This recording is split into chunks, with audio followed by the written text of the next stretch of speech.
Iran's Supreme Leader Ayatollah Ali Khamenei has appointed a new head of the Revolutionary Guards Air Army on Saturday to replace the one who was killed by an Israeli strike. This is, of course, the latest information that has come in after the Israelis, remember, had carried out decapitation attacks to take out the top military leadership of Iran. And there is a new individual who's been appointed, Majid Mousavi, has been appointed, and he had run appointments. Iran has now appointed a new individual for a very important vertical of their defense establishment. In a decree, Khamenei has named Majid Mousavi to replace Amir Ali Hajizadeh as the commander of the Islamic Revolutionary Guard Corps Air Force Aerospace.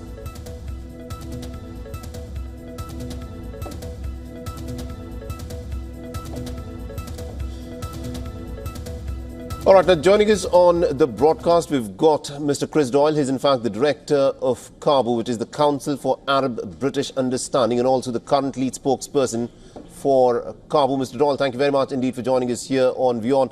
Now, looking at the manner in which things have very dramatically escalated in the last 36 to 48 hours, and especially the manner in which the Israelis carried out the decapitation attacks on the Iranian top military leadership, how much further do you think the state of Israel is willing to now take this war forward? It's a huge question. Certainly, Israeli officials and ministers have indicated they're in it for the long haul. I think they are aware that Iran is likely to continue its response to send over missiles and drones or use even other forms of response against Israel's aggression on Iran. I think it's now actually an end to the era of diplomacy and sanctions that surrounded this issue for decades, really, in terms of Iran's nuclear capabilities and its nuclear ambitions. So we are really into very dangerous and uncertain territory.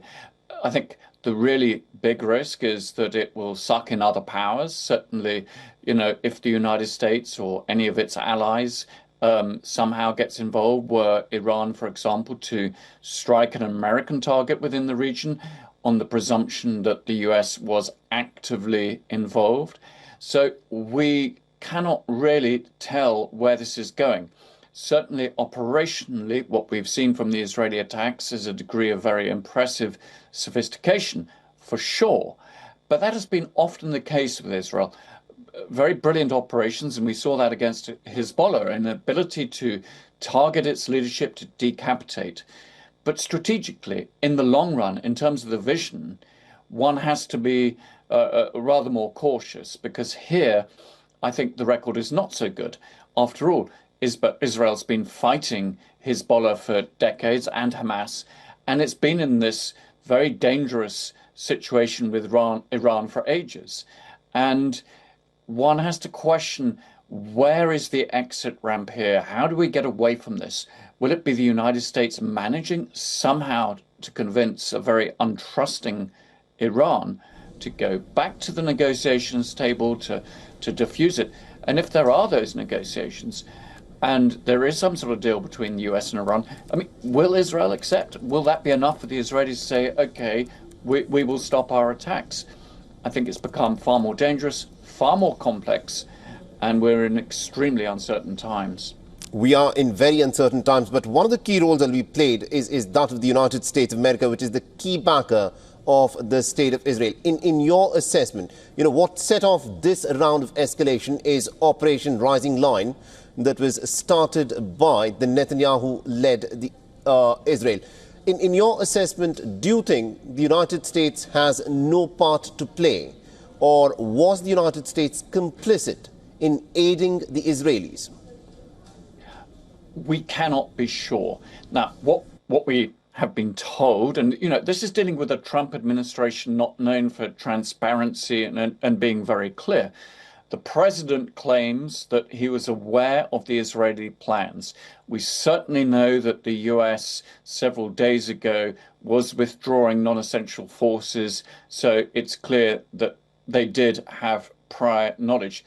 but prior knowledge doesn't necessarily equal for certain that it was in some way complicit in the sense that it fully agreed, backed, or enabled such attacks. We certainly also know that Trump has been keen on the diplomacy. He wanted a deal, and he's even saying this now. But what he is doing now is trying to leverage these attacks to push Iran back to the negotiating table. Of course, there are meant to be talks in Oman tomorrow. He's saying, do you want more of these sorts of attacks? Do you want to continue with this in a struggle with Israel where you are really outgunned? Or do you want to come and do a deal with me and we'll get something done, but it will have to equal the end of your nuclear ambitions? Right. So it's a very dangerous gambit. But looking at it as to how the Iranians see this, they were involved in a series of negotiations with the American negotiator. In fact, the Iranian leader, Ali Shamkhani, who was negotiating with his American counterparts for a possible deal, for a nuclear deal, has in fact been killed in these Israeli decapitation attacks. With that being the case, do you think the Iranians will trust the Americans as people who negotiate in good faith? I think it'd be very unlikely. I mean, let's be clear that the US and Iran don't have full diplomatic relations and haven't had since the Iranian Revolution. So there's precious little trust between the two sides. It was, after all, Donald Trump that ripped up the original nuclear deal, the JCPOA. So there is bad blood. Of course, Americans have imposed very stringent sanctions on Iran. So it's going to be very difficult to see how this gets back to the negotiation table. And as you said, by killing one of the lead negotiators, he was the military component of the Iranian team. I think it makes it much harder. And there will be, as so often happens in such situations, the Iranian sentiment will feel they're under attack. They will probably rally around the leadership, even though the regime is not totally popular, and for good reason. But they're under attack. There will be this will probably start gluing society behind the leadership.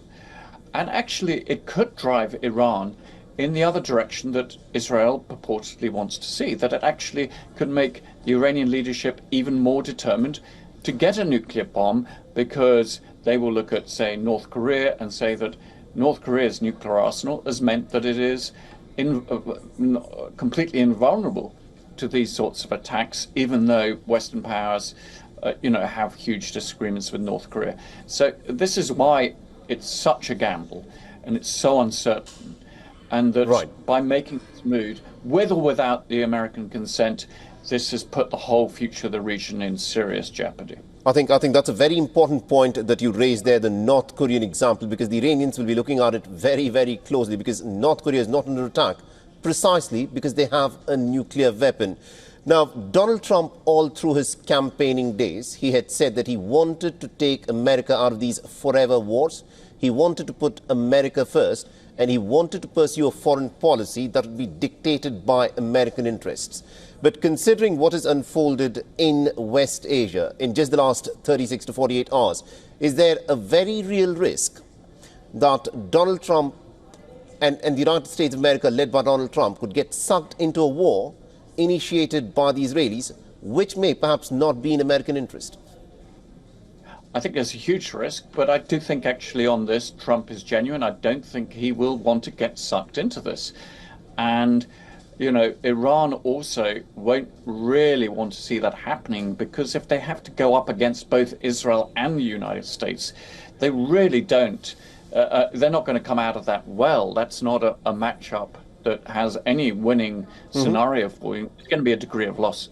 So, I think that Trump will like to stay out. I think actually it's either strategic in the sense of pre-planned, or it is opportunistic.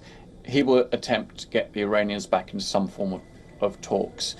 But it looks like Israel has developed now the capabilities with refueling and so forth to mount some very serious long-term attacks on Iran, which perhaps was possible some years ago. So capabilities that means it may not need to rely on the United States. So I think Trump will be allergic to this. I think other regional allies will be very wary about seeing it escalate like that.